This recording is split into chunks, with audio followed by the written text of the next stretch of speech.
What's up, everybody, and welcome to the Wrestling Informer number 7. We've made it a whole 7 weeks. I'm Kev Manning. I am from the Lingus Mafia podcast. I am with your number one source for wrestling news. That is Mr. Billy Body, and he is at lockbetting.com. You could also find him on Twitter at BillyK100, BILLI K100. If you want to see some things that I am giving away on my podcast, I do a wrestling podcast. It's at the Dirty Sheets feed. It's at the Lingus Mafia feed. It's at patreon.com/Lingus Mafia. Go to my Twitter. It's at Lingus Mafia. You will see it's the pinned tweet. It shows everything that you could win in this drawing, from Hulk Hogan and Andre the Giant signed 8x10 to a Ric Flair signed wrestling boot to Bret the Hitman Hart trunks to a WWF turnbuckle. Tons of stuff. Each time more people sign up, we will be giving away more and more packages. That's all. Billy, we're going to get right to things this week. And the WWE is having some new TV deals that you are aware of. What's going on? We're not doing my plugs anymore. We'll do them at the end. Well, we got the lockbetting.com in. That's where you want to go, mostly. Did we do that? Yeah, that's the first thing I said before mine. So I'm on a lot of medication at the moment to clear out my gut. So, oh, he's frozen. Look at his happy face. Your face is happy frozen. Yeah, I froze. I froze like crazy. I'm happy frozen instead of happy Corbin. Happy frozen. Okay, go ahead. We're back. Unfortunately, go ahead. All right. So WWE having these repair talks across the board. So the BT Sport deal that the WWE have, they pretty much neglected it. They haven't done too much with BT over the last year. In addition to that, WWE are not selling any advertising in the time slot. So the time slot is 1 a.m. till 3 a.m. What is BT? BT Sport is the channel that we have WWE on over here. Okay, so this is for England. Okay. Yeah, and you will notice that, I don't stay up and watch it anymore. I actually catch a repeat, but sometimes I do try and start Raw. SmackDown, I don't do at all because Austin's soccer is at 9 a.m. So our routine is to watch it after soccer practice. And that's the better show too. Yeah, so we sandwich that in between coming back from soccer practice and the first soccer game on Saturday. So so when I do watch Raw and I watch the first hour of it on Monday night, I do see that what I've started to see is the advertising is pretty much BT advertising their programs for 3 minutes, this is coming on and that's coming on and whatnot, and there isn't any paid advertising. So this is actually becoming an issue. And it's obviously an issue in the US as well, because there have been constant meetings with Fox and the WWE. Now, this has put a delay on the UK rollout, because the idea that Nick Khan had to implement was that WWE are going to do a Peacock-style deal, because we're still getting network over here. And I don't want what you guys have got, based on everything that I'm hearing, where you can't rewind or do anything. That has changed to where you could actually pause as the show is live. I don't know if you could say start over when it starts, but you can pause now. That's the greatest new thing. And at this point, we're so hungry for the old style. I'm jumping up and down that I could pause something. Yeah, well, we have the full network with everything on it, from the old WWE superstars to Nitros for our other show, that I can find everything easily. It's still accessible. You can still come in, watch pay-per-view, rewind, all that. So yeah, I mean, for those reasons, I don't want anything. Plus, it won't be as cheap. If they do something with BT Sport, where they permanently give ownership to the network to a company like that, it will end up costing us more money. But at the moment, everything is staying as is. They did try something, or they do still do something where you can buy the BT pay-per-view, and underneath every Twitter, every post that BT put out saying, watch WrestleMania this weekend, watch SummerSlam this weekend, it's $14.99. You always get the idiots saying stuff, saying, oh, why would I not just buy the WWE network? People don't know that. And that's the thing, I find this with the wrestling community. I find it on this page. It's something that we're not addressing this week, and we're not going to bother addressing moving forward, because our videos do have more likes than dislikes. But it is the wrestling fan that turn around and are this obnoxious fan that need to comment on everything. It's like the wrestling fan is like this, right, Cav? This is fine. You walk into town and you see a big sign on the wall. Say you see a big billboard and it says piano lessons, and a wrestling fan looks at it and he goes, "I don't want any piano lessons." I said I wouldn't swear this week to Husey, but I don't want any piano lessons. And it's like, and they go, "That's not enough. First of all, like, you know, it's for everybody to see, like a Twitter account, like a YouTube channel. It's for everybody. And if you don't want it, like, just stay away from it." But they see that sign, they go, "I don't want any piano lessons." Then they get angry. Then they do this. They spray paint it. This is the phone. Hello? Hello? Yeah. I saw a sign that said, "You want some piano lessons?" Yeah, that's right. I don't want any piano lessons. Yeah, and when anybody else would see it, glance at it, and keep on walking. That's a wrestling fan, right? That's the biggest and most accurate analogy of a wrestling fan that I can. Do you think it's because nobody listens to the wrestling fan, and that we were always known as the scourge of the earth? I mean, I put us in the category of wrestling fan. We are wrestling fans. So, and you know how this is, Billy, because I've gone through this a lot of my life, where you know the weirdo wrestling fan. By far, you could see him coming down Fifth Avenue in a pink cab. You see it a mile away. However, when you tell somebody new in your life, "I watch wrestling," but then you always add with, "But I'm not like them. I'm not one of those weirdo wrestlers. I watch it normal, like a normal human being," because that is the stigma of the wrestling fan. And not everybody who watches this, obviously, is one of those whack jobs. You do have the handful of whack jobs, but I think the majority that watch this are the normal ones. They absorb your information, go, "Okay, I got some scoops," and I move on with my life. And that's it. But then you have the whack jobs that lose their goddamn minds if something happens. And I have to say something about where you go, it's not an important thing in the world. I like to know a scoop, and all right, if I don't agree with it, it's the old Howard Stern adage: if you don't like it, change the channel. Who cares? Yeah. And that's the issue. I always say that's the issue right now in the world, because like you have these people. We could have more things than ever. Like with the amount of TV channels we have, we could have everything on there. We could have comedy that offends people, comedy that doesn't offend people.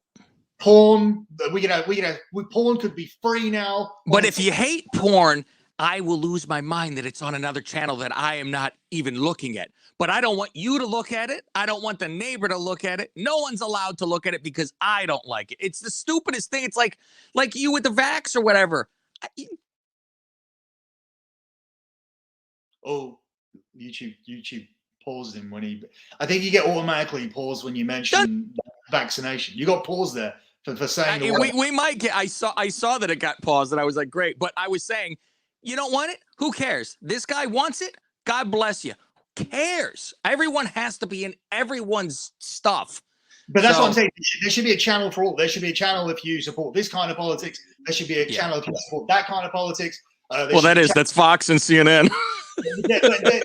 there should be something for everybody. We have the technology now to appease everybody. Like there should be like the most offensive and the most like non-offensive. Like that's how it should be. But everybody needs to get into each other's business. The long point I'm trying to get to here is that you do see it when they're advertising the pay-per-view for $14.99, and you do have the network on there. You always see the comments going, "Why would anybody do that? Why would anybody do that?" It's because they still believe, the WWE still believe, and BT obviously still believe that you are going to get, and obviously they wouldn't be doing this if it didn't work. Mm-hmm. If like 10 people were paying $14.99, they wouldn't even put the advert out. So obviously there is a good, 5-6-figure number, not 6-figure, sorry, a good 5-figure amount of people, I would say, that are making the purchase. So it's still worth doing. And that's just going to be people that say, "I don't want that $9.99 commitment where I get billed to get or whatever. I just want to watch this thing. I want to watch this Hell in a Cell match or this WrestleMania this year or whatever, or this SummerSlam."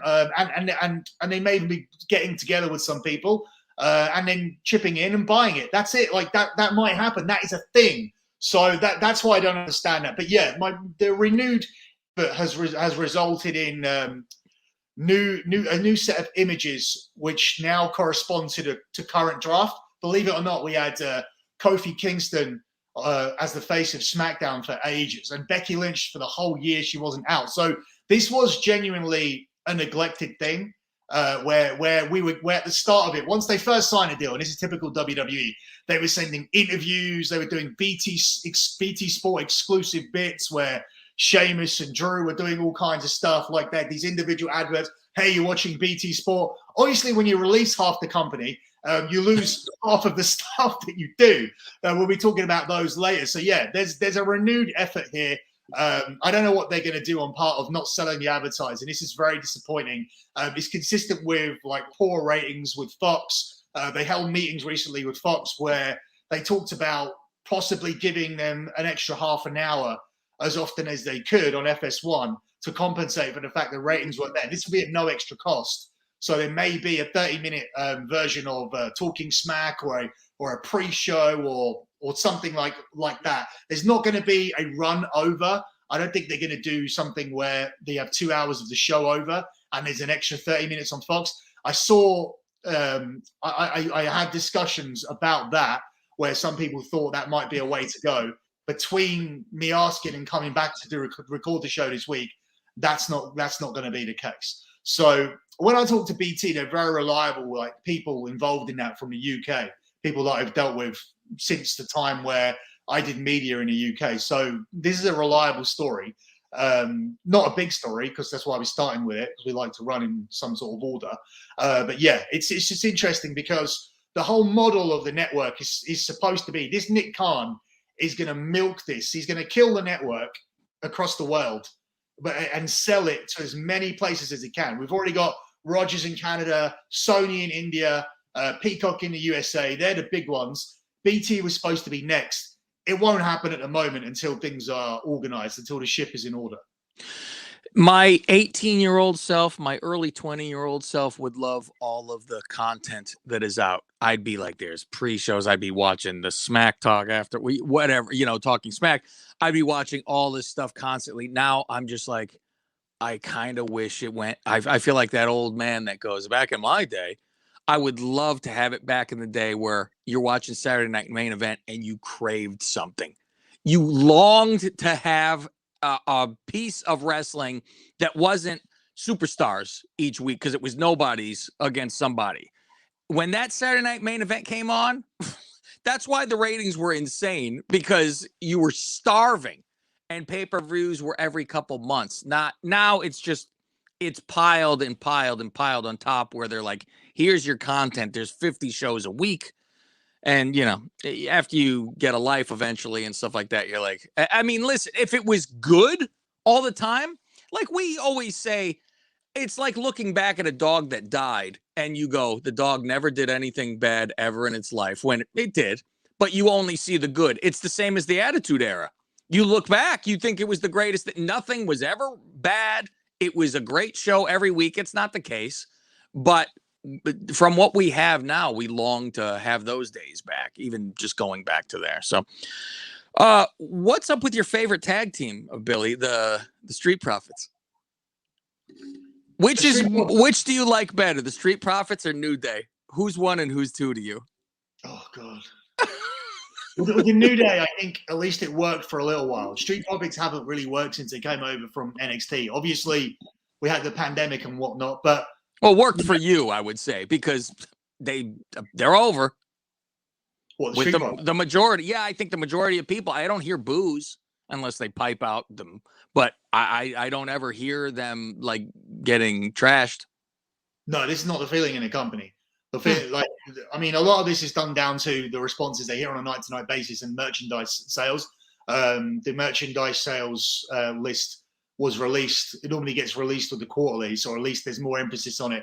I mean, they have an existing list that runs throughout the year, so they always know who did what on a week-to-week because they need to establish everything for payouts. But the quarterly merchandise list is the most interesting because it turns around and says this is number 1 to 10 for the quarter, and it can be it can be something that results in pushes or de-pushes, etc. I mean, the Bliss stuff with the Lily stuff and everything was very poor. Bianca's stuff was poor ever since the push between WrestleMania and now, which has resulted in a subsequent D-push. The Street Profits have always been bad. They've never been at the level of the New Day. And the company have now decided that the direction they'll go in with these guys is that they're either going to turn them heel or they'll turn them heel and then separate them, or just separate them altogether, because Montez Ford is seen as the star here in the group. I agree. Montez Ford is a guy who has more charisma. Montez Ford is a guy that's got more independent experience working with other guys here on the roster already, and is seen as a guy that will break out. So depending on whether they want to rush off to that Montez Ford breakout, which would see one of the guys going heel and splitting and doing the split, or whether you do a hero run and then split them on each other, at some point, inevitably, this team are going to break up. So look for that. Don't know how long it's going to be. I'm sure there'll be comments when this doesn't happen in the next 2 weeks, but it's not going to happen in the next 2 weeks. Billy's a liar. It didn't happen 2 minutes after he told us. It didn't happen on the next Raw.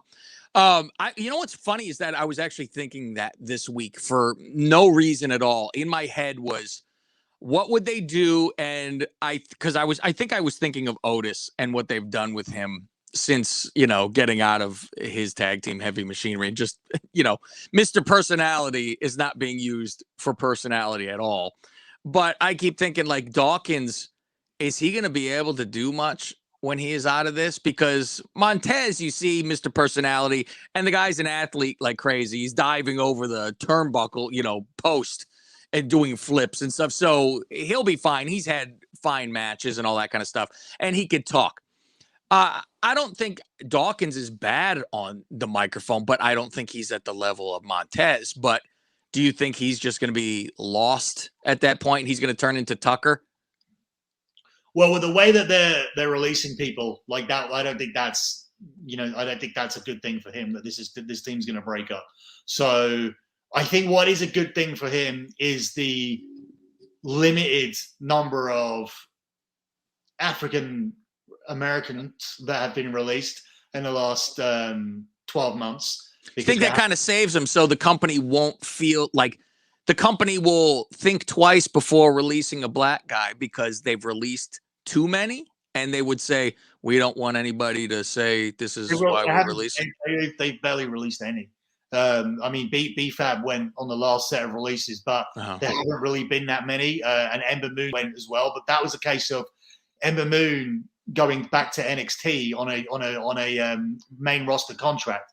And when you've already received that pay rise and gone backwards, they want you to come back as quick as they can. If there's no way to come back to SmackDown or Raw and there's nothing there for you, then you'll end up getting released. They're not going to pay you that main roster money to sit on NXT. That was the thing with rushing Finn Balor back as quickly as you could. Whereas, like, he was happy to do the NXT thing. It's like, yeah, dude, but you've got a $750,000 contract, so you need to be working on the main roster for this. And that's the thing. Once Ember Moon is getting paid what she got paid, her release was inevitable. So there was a period where they just weren't releasing black people, and we saw the heavier emphasis on black people on TV, which is fine, because for years they were ignored and all booked and typecast in the same way. But then we saw, like, round about WrestleMania time, and we even joke about it in our group chat with Umar, who's another black guy, by the way. What's going on here? You must be really happy with the fact that all of these black guys are being more pushed, whether they have talent or not talent, because that seemed like the case. There were some guys that, to me, Bianca Belair wasn't overwhelmingly talented in all areas. I thought she's good athletically, but I think her mic work sucks. And I think that her promo delivery sucks as well in terms of... I think it's very stereotypical. No girl, all that stuff. I think that's, she's playing into it, of course. Yeah. All right, let's move on to the next You got something about Walter. I'd like to know your opinion on Walter after your story too, by the way. Yeah, well, with Walter, he's blatantly going to be coming up to the main roster, but he's been held back. That's why he didn't feature in the draft. So he was around for the draft with a mind to put him onto one of the shows, which was supposed to be SmackDown, but he was held back. I wonder if that was down to the fact that they knew that Karrion Kross and Keith Lee, who Walter would get a similar push to in terms of being a heel, beating people, weren't vaccinated and had no intention to be vaccinated, which we'll talk about in a second. So whether he was held on the sideline so that he could come to Raw, I'm not too sure. But the idea is for him to go on SmackDown. He's on a SmackDown house show tour at the moment, working with Cesaro. But as I said, Cross and Lee left a huge gap, and they're two heels that could have worked with Big E and Damian Priest. But as of right now, Walter is supposed to go to SmackDown and is in the UK working with SmackDown people. He's working with Cesaro, for those who are interested to know. Does Walter do anything for you? Like, are you always like, oh, a Walter match? For me, I'm just like, I don't know if I don't get it or if there's anything to get. I know it's just a bruiser guy that's beats the out of people, and he's just a big sloppy guy to me. Yeah, I don't think he's a big sloppy guy. I do get it in terms of if you want to work that style of Cesaro, Sheamus, Drew McIntyre, and you really like to lay it in there and make it look like, oh, like that hurts. That's great. And you obviously like to transition the old British wrestling. I don't know if you ever watched it or know what I'm talking about at all. I see that's that style. It's more of a, physical lay it in. But I'm like, where they used to have 5-minute rounds. Oh, no, I don't know anything about that. Well, they used to just wrestle for rounds. Okay. But I mean, personality-wise, I don't even see him talking or saying anything. That's half the battle. That's more than half the battle, I think. No, he's been doing that as of late. He seems very much like a guy an old school guy that would have at some point come out of Stu Hart's dungeon and they would have said, oh, this guy's a real shooter and whatnot. But yeah, for me, he doesn't do too much. And I'm not sure about his prospects moving forward with that body. And it does genuinely look like Walter has made a conscious effort to try and lose weight, but it doesn't seem like he naturally will ever have that body. It seems like it kind of still stays. It seems like he has a lot of skin now on a skinnier body. So it's unfortunate. Like, obviously you can have cosmetic surgeries and whatnot to repair that if you want to. Look isn't everything, but I feel like if he's on the main roster, he'll be in a singlet, t-shirt. I was going to say they're going to put him in a whole outfit. Some kind of bondage suit. Something like that. He's going to be a gladiator when he comes up. Something will be with him. You know who he reminds me of is Dan Severn. But yeah, exactly. The shooter guy. Come to the ring, no nonsense, and just shoot on people.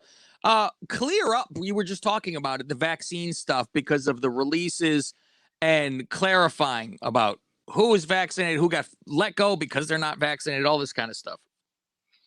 Okay, so here's everything that happened. I think last week I was annoyed with the person who puts the videos up on his YouTube account, because we were the absolute first to even talk about the fact that this was related down to vaccines. We recorded the show on Thursday.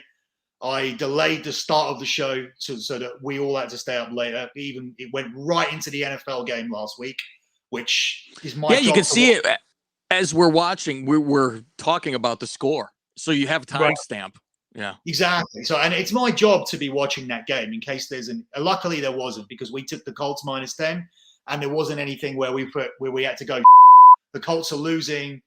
We want to, do an in-play on that, like watching for certain players' props throughout the game, seeing if there's an opportunity. If there's a guy who's a great quarterback who's missed some throws and he's only thrown like 30 yards in the first quarter, the over-under line for his throwing prop, for his yardage prop, is going to be really good. You're going to get a good point, and you want to assess if there's any way that he's going to make that yardage or not make the yardage. This is my job to watch out for all these things for my clients. Lockbetting.com. I'm sitting here doing a wrestling show. Sorry, what was that? Lockbetting.com. Yeah. So, but for that time, I prioritized the wrestling because this was a big evening where the releases happened. So I needed to get my story, and we worked our ass off to get it and get the show done. Then the guy doesn't put the show out till Saturday.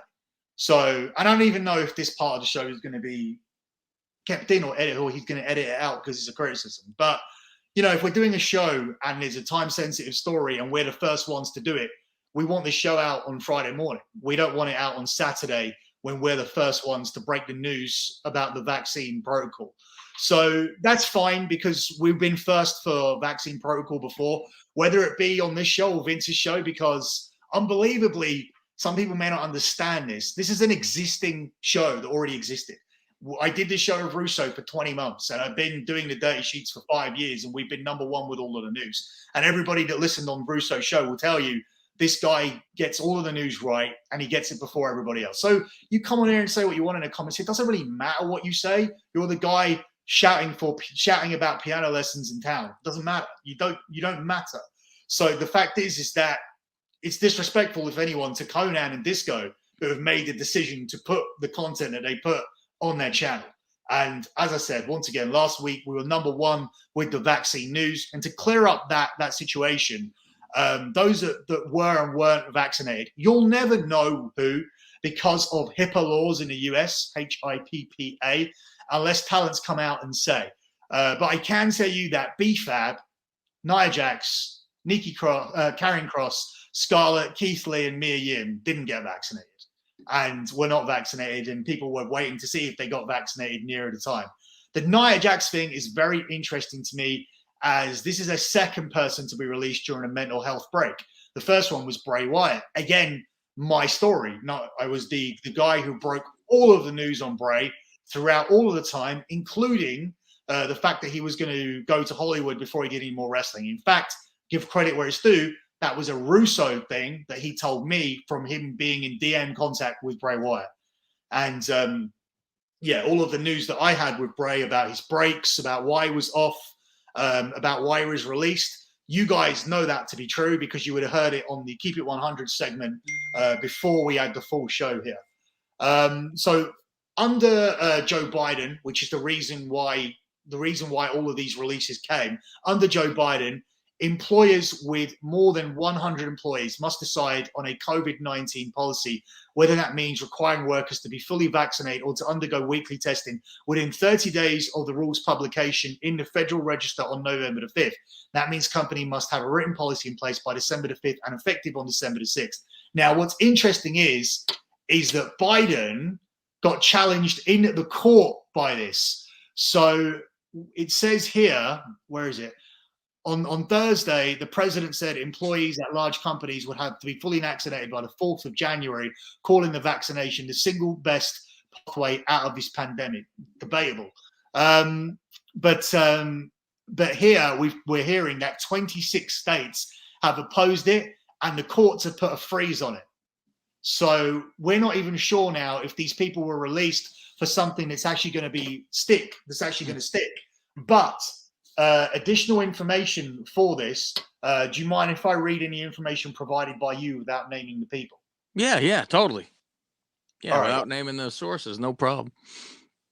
Okay, so a guy that we know who works along with WW Production has turned around and said that NBC, Peacock, Universal have a strong vaccination mandate, and they're the ones who have set the deadline, or they're the ones that want companies that they work with to adhere to Biden's deadline.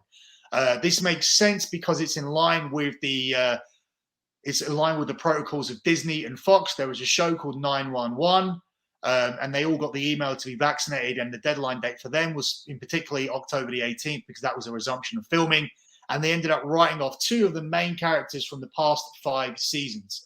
So, that was the story that we got. That was cool, right? We don't need to get it edited out. No, that's fine. Okay, cool. Just because of the person. That's another side of it as well, because not only are WWE dealing with the fact that they are a company with over 100 employees, they might not be for long if they keep releasing people this quickly. No kidding. But you saw the women's roster on Monday. There was 8 people. Yeah, 3. Us 3 didn't make the team. I was like, why wouldn't they be in the room? Why would you call this meeting just to go, haha, you guys aren't in? That's it. There was that many people there. I go, 8 people. This is why they have to turn people bad guy and all this stuff, because there's nobody to fight anymore. Yeah.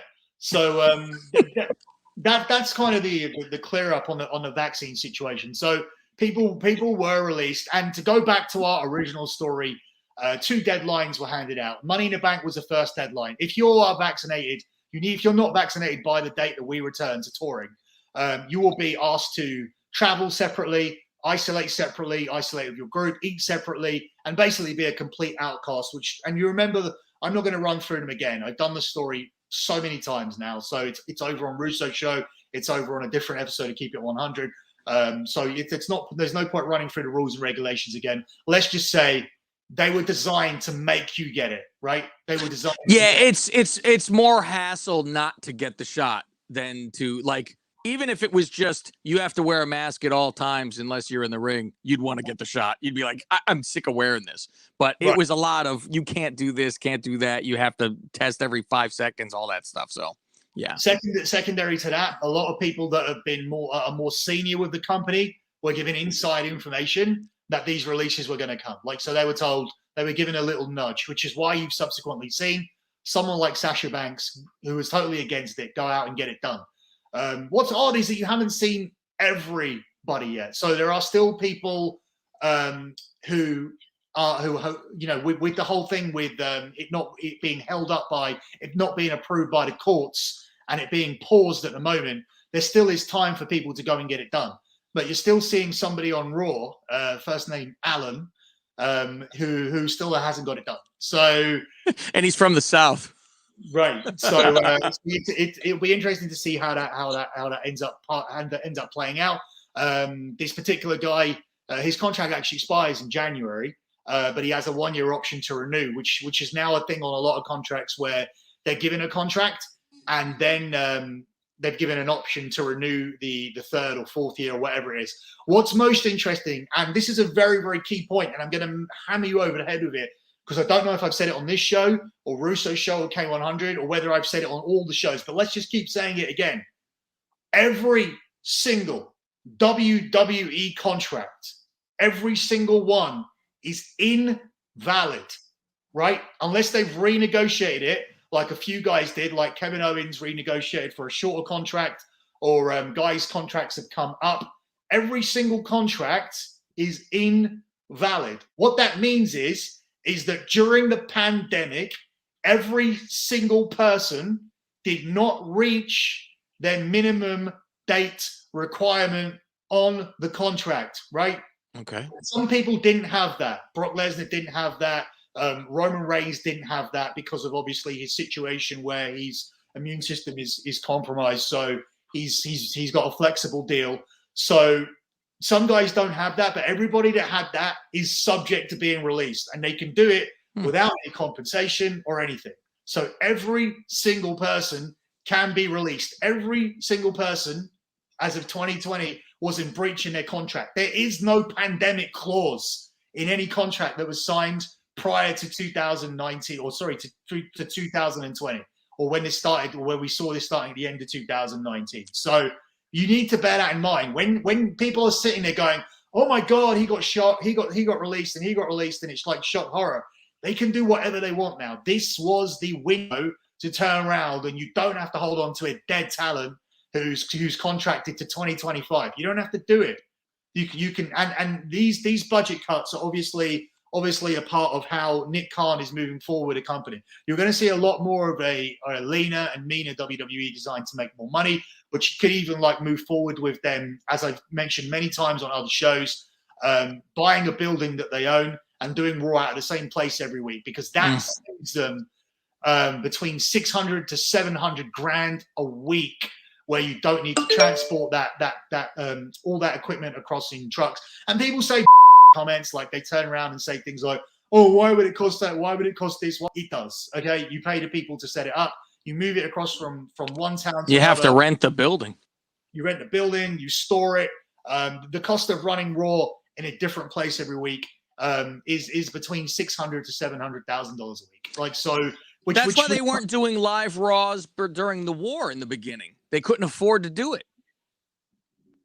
Well, they did the Monday, Tuesday thing, didn't they? Yeah, well, they would do the Monday and Tuesday, or they would just film back to back.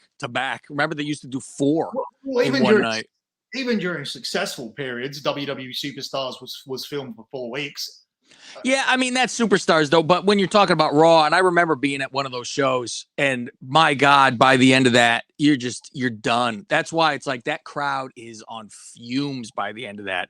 No matter who main event is in the end there. So It is interesting, the contract thing where you say, they didn't meet their dates, so it's invalid. So there has to be something written in that contract to where it's like, hey, even if we don't give you the bookings, it's not on us. You have to meet the dates, because that it's like, well, the performers are like, hey, I'm ready to do as many shows as you have on my contract. It's not my fault that you guys aren't booking arenas and that they're all closed down. So they have to have something completely in their side that, everything's an advantage to a company more than the person. There's nothing in these contracts that favor the performers. This is why you No. need an agent, which is why you need agents to come in and negotiate your deals for you.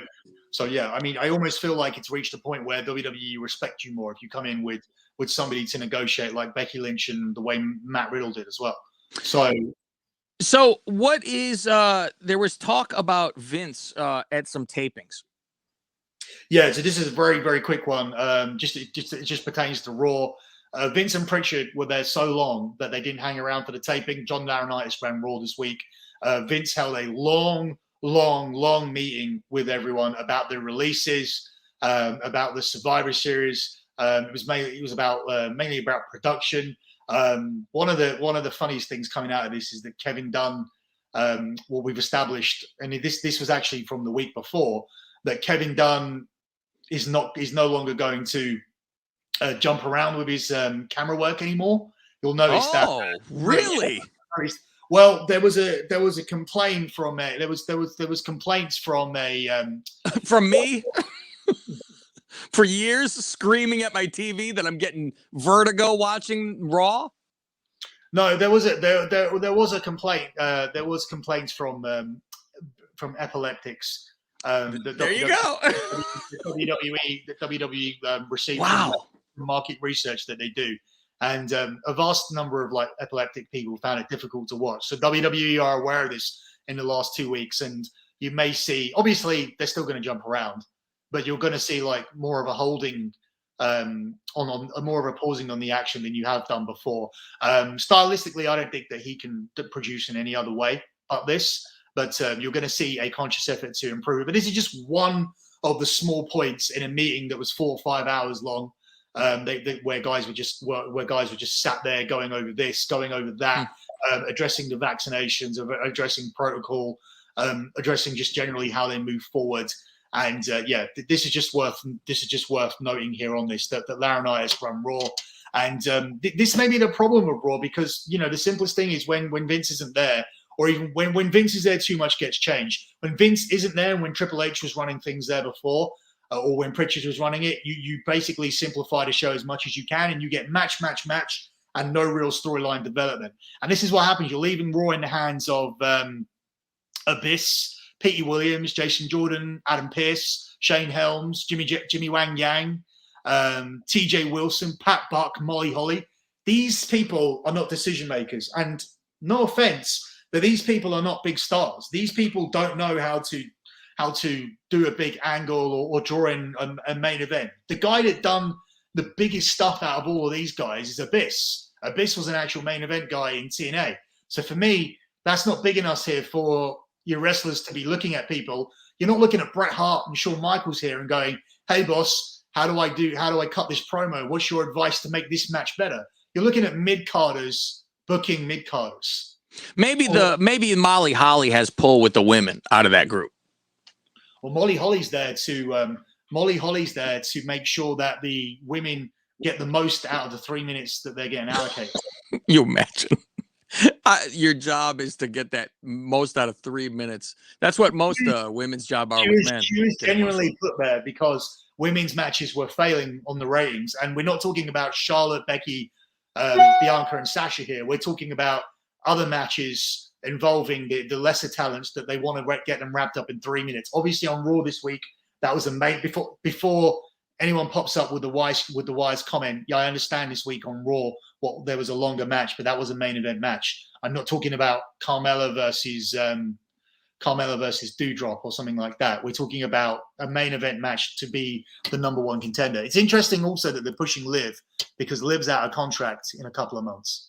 And it's interesting they're pushing Owens. I think in their mentality, which is stupid, it's like if you're leaving, we're going to put you in the main event and have you lose there so everybody definitely remembers you lost, which is stupid because they're losing to the best people before they leave.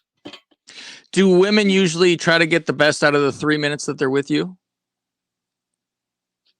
Thank you. All right. Last thing on the list here is more stuff about The Rock, which, by the way, they could win an 8x10 signed by The Rock if you go sign up at my patreon.com/LingusMafia. Go ahead. All right. Where are we at? Sorry, it's hot in there. Then why do you got on a beanie and a sweatshirt? Oh, it's hot because it's hot here because of the light. You got the light on, yeah. It's not hot in England or in this room. I'm actually wearing like boxer shorts here. You're like one of those typical people on Zoom meeting during COVID. Yeah, dressed from the waist up. All right, so here's why we're doing a Rock again. So this, I'm not adhering to the comments this week, but a lot of the stuff I'm not sure if people are being obnoxious with these, but some people are saying, some people even said things like, "Oh, I actually like Billy," or "I agree with Billy" most of the time, but I don't think there's any way the WWE have turned down The Rock if they could get him. You guys need to listen to what I'm saying. The WWE have not turned down The Rock. If the WWE could have The Rock on TV every Monday and Friday, they would do it, no matter what it costs, okay? So the WWE are not turning down The Rock. This is the situation. He's going to do one WrestleMania with one person. He's only going to come in and do it one time. The Rock's benefit would be to do it whilst the XFL is about to launch because he sees a crossover between the two audiences, okay? Right? The Rock's choice is to do it when he's free. Not only does he want to do it when he's organically free, which is going to be when the XFL is about to launch, because it was supposed to be in 2022, right? Mm-hmm. So you guys say, "Oh, this guy's changed his story." I don't run the XFL. I don't run. As much as you may think that I am as great as I am, but I don't run the XFL. Or as much as Billy thinks he's as great as he is. I don't run the XFL.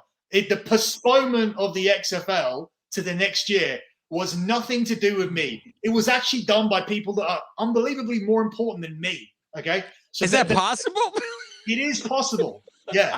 So they are the ones that decided. So when that changes, the schedule changes and the story changes. That's how it happens. Everything changes in the WWE anyway. You've got guys getting 3-year deals being released the next week because they weren't vaccinated. This is the WWE. You've got Raw being rewritten before the show starts. And this is at obviously a much lower level. With The Rock, it's a preference. It's a preference of, hey, I'll come in and do this match and it will cost you less. Obviously, it will cost you less. If there's cross-promotion happening, WWE go from paying this guy $4 or $5 million to $10 or $12 million on a year where he's had to do it, where he's got other going on. If The Rock was to do WrestleMania 38 this year, it would mean turning down all kinds of other work to do. Now, here's the thing.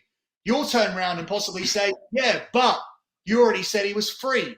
It's The Rock. He's the biggest movie star in the world. Let me run through some of the stuff. Just now, he's got Red Notice coming out on Netflix. He's just done a deal where he signed with Xbox to promote Xbox games.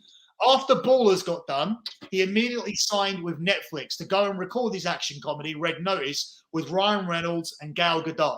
And it's being released now. The gist of the show is that it follows the adventures of a secret agent tasked with the challenge of tracking down the world's most wanted art thief. The Rock has filmed Shazam, which is a spin-off of Black Adam, in which he's playing the film's what have I written here? Titular character? Titular. Is that a word? Particular? I have no idea what I've written. Well, you can't say you're wrong then. Titular character and anti-hero. Johnson has recently lent his voice to the new WWE video game. And so he's going to be, he's already done that with the WWE. It's amazing how much he's busy with. That's unbelievable. Listen, I'll tell you a thing about all of this in a minute. He's just done filming Jumanji: The Next Level, and then he had Jungle Cruise released early in this year with Disney keen to do more. He got this work off the back. He got half of this work off the back of Ballers being cancelled. One thing that's worth noting. Ballers didn't end because The Rock wanted to be done with it. It was done because the show was failing in the ratings from season 3 onwards. Now, I have loads of ratings information here. This link from Looper is about Ballers. I'm not going to bother with it because we're 45 minutes in and I don't want to go long. So just take it from me. Ballers was successful for 2 seasons. It was the highest rated comedy in the history of HBO. And then it started to have a massive... The highest rated comedy in HBO? Yeah. Really? It was higher than Curb Your Enthusiasm? According to The Rock's tweet, it was, but I don't know. Well, The Rock also said the #1 movie in the world in China was Skyscraper. He was going on about that, so take that with a grain of salt. There's no way that was better than Curb Your Enthusiasm. The highest rated comedy in HBO. Does that mean ever, or does that mean, would you take that as... That it sounds like he's doing a dance around something, because that's odd. Because I don't even think of Ballers as a comedy. I'm like, comedy? That is odd. I'm like, Curb Your Enthusiasm. Come on. Okay. Well, I can't. I mean, that's what you're reading from what Rock said, so it's not like you invented this. No. But people will say you said it, and now you'll be in trouble with all the Larry David fans out there. Yeah. Well, I mean, I can only go by what he said. So so half of that work was acquired after Ballers went down, which freed up a massive chunk of what The Rock was doing. Because remember, he was involved in making Ballers as well. It wasn't like he just did a TV show. So I imagine I can't specify. Cav's gone. He'll come back in a minute. I can't specify what work he took and when Ballers was. Hold on, I'm just going to wait for him to come back because he's coming back here now. I don't know why it does that every once. It just completely pops to a white screen and pops back. Okay. Yeah, I was just saying I can't. I'm not The Rock's agent, so I can't tell you what work he took and what work he didn't take once Ballers got cancelled. But the fact is that once Rock's available and you put the word out there, he has a capacity to take massive jobs. He has a capacity to call Disney and go, yeah, I'll do your work. He's a relationship with DC. He can do something with Marvel. He can do something else on television. He can do a second show with Netflix. It's The Rock, okay? And at the end of the day, anything that he does in his free time, in time that he has to spare, will require a massive payout. Whether he just sits there and plays games with Xbox, whether he does something on Netflix. Do you get my point? Yeah. It's going to be the second something is open, he is going to have it filled. So am I making this crystal clear? So here is the situation, and this is the last time, hopefully, that we have to go into it again. And I'm going to run chronologically here for you. The Rock was going to do WrestleMania 38 in Dallas, okay? It was also going to be a one-night event in Dallas because there is no way anything on any other night could run against what night The Rock was going to be on. It would be ridiculous. It would be like, I don't want to go to night 1. I want to go to night 2. Yeah. It would be a massive landslide of night 2 to night 1 and diminish the importance where for the last 2 times they've done it, they've managed to give you the perception that the nights are equal, right? Yeah. That would kill that out of the water. But so they would have a one-night event. As soon as The Rock, as soon as the XFL, which was the first thing, changed, then The Rock's availability changed. Subsequently, what you saw is the WWE not using The Rock because they only had the option to do it once. So if The Rock's going to command a higher fee, it's beneficial for everybody. And this is a working relationship between people that get on well. Something else I don't think people can get their brain around. Okay, this is a working relationship between 2 people, 2 entities that like each other. The Rock and the WWE. They get on well, okay? So it benefits The Rock to do it when he wants to do it when the XFL starts, and it benefits the WWE to do it when The Rock wants to do it because The Rock is cheaper. So doing it this year makes no sense, especially when you have other things you can do. You can do a 2-night WrestleMania, you have Brock Lesnar coming in, and you can extend the feud. All plans to officially extend the feud occurred on draft weekend when you did a weird storyline with the Usos and did not pay it off, with Brock Lesnar being announced as going to Raw, swapping places with the Usos, who were going to beat Heyman up at the end of the show because they were put on Raw, and he was going to be kicked out of bloodline, draft pick, traded for the Usos. That was the storyline. I've seen the script and I've seen everything for it. Okay, that was going to happen. That's what that weird was. And I said, hey, what was that weird? And they said, Billy, this was the weird right here. This is what was supposed to happen. So that was when The Rock was 100% out, and it wasn't a case of what we're going to do. Are we going to take him now? Of course, there were discussions about how bad the ratings were. Of course, there were discussions of, shall we do it now? Of course, there was, do we have enough challenges to keep this belt on Roman in it for another year? And of course, come WrestleMania time, there's going to be challenges to say, shall we just have Brock Lesnar beat him and then have him beat Brock Lesnar 4 months later at SummerSlam? Or whenever, so that we can get back to the Rock match, so that Roman doesn't have to go through these challenges. And of course, there is going to be more talks about how many challenges they can create, which was why Xavier Woods won the King of the Ring, which I told you about on this show, whether you like it or not. So I'm out. I'm done for this show for this week. It's gone long, and I've tried to just keep it to news. It's funny because, yeah, we started off, boom, right into the news. It was just a heavy news day and a lot of discussion. That's it. Well, we haven't gone off the news. No, I'm saying we went right after the news, and that was it. We had discussion during it, and that was it. So, yeah, we haven't had our normal nonsense of talking. Like, people like to just get the news. I think they got the news. And if they're upset by questions being asked about the news, there's no satisfying anybody. Well, that's the Informer number 7 this week. As I said, go check out at Lingus Mafia on Twitter and see the pinned tweet, because you could win a lot of stuff. I think Billy's going to sign up because he wants to win the Hogan and Andre 8x10 and turnbuckle. There's multiple things here. Maybe you win the Ric Flair boot. Who knows, Billy? And you want to go to lockbetting.com, as we said right off the bat in this show that Billy didn't hear, and to get all your betting packages. And you also give out wrestling betting packages, don't you, Billy, on there? Yeah, I'm about to put an AEW bet out right now for the weekend. A little parlay for AEW and a couple of other picks as well, just for a little bit. I don't get much AEW info. I only get it actually around about the time for the betting lines, because people want to know where the action is. And then once the informants in the wrestling business have the information, then we can help them get their action down and sort out the percentages and payouts, etc. So yeah, I really shouldn't even be bothering to say this stuff on these videos, because it's not a legal thing. It's called insider trading. And essentially, I'm not. Thank you, Martha Stewart. I'm not involved in it, so I know the people. So you're telling a group of people who hate you that you're involved in insider trading? Well, listen, I'm not involved in it. I'm in England, so the insider. I've connected outsider trading. I've connected people to people, so that's essentially what I've done, and subsequently that has resulted in me being privy to the info. So if there's betting sites allowing people to bet on the outcome of professional wrestling, then all bets, so to say, are off. We're allowed to do whatever we want. That's insane, because Vince McMahon himself could go, let's put some craziness here. Let's have Zack Ryder versus Roman Reigns and make $1 billion.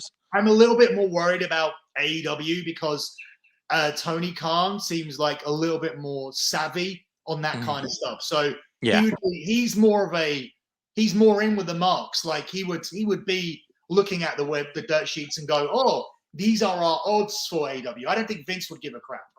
Yeah, and I don't think you could really get in trouble if you're Tony Khan doing that, making yourself the money. Be like, it's an outcome that is determined. It's predetermined. Not making the money, but change. If you see someone's a huge favorite this weekend, yeah, for surprise, right, and do that. I'm even saying for making money, though. I'm surprised they wouldn't want to make money. I mean, I know there's a cap on it where you can't go, I'm betting $1 million on something. He's got 7 billion. Well, he's trying to make up for the money they're losing. TV. His dad's got 11 billion. I mean, he's losing what me and you would put like in a fruit machine. Jeff, what do you call a fruit machine? Yeah, you know what I mean? A fruit machine. You know, like to make a blender, like a blender. No, like when you gamble, like, you know, you put the money, the coins in. A slot machine, a fruit machine. I thought you were talking about a gay robot for a minute. Anyway, that's the show this week. Hope you enjoyed it. I'm Cab Manning from the Lingus Mafia podcast. That's your favorite guy, Billy Body. And we'll see you next week.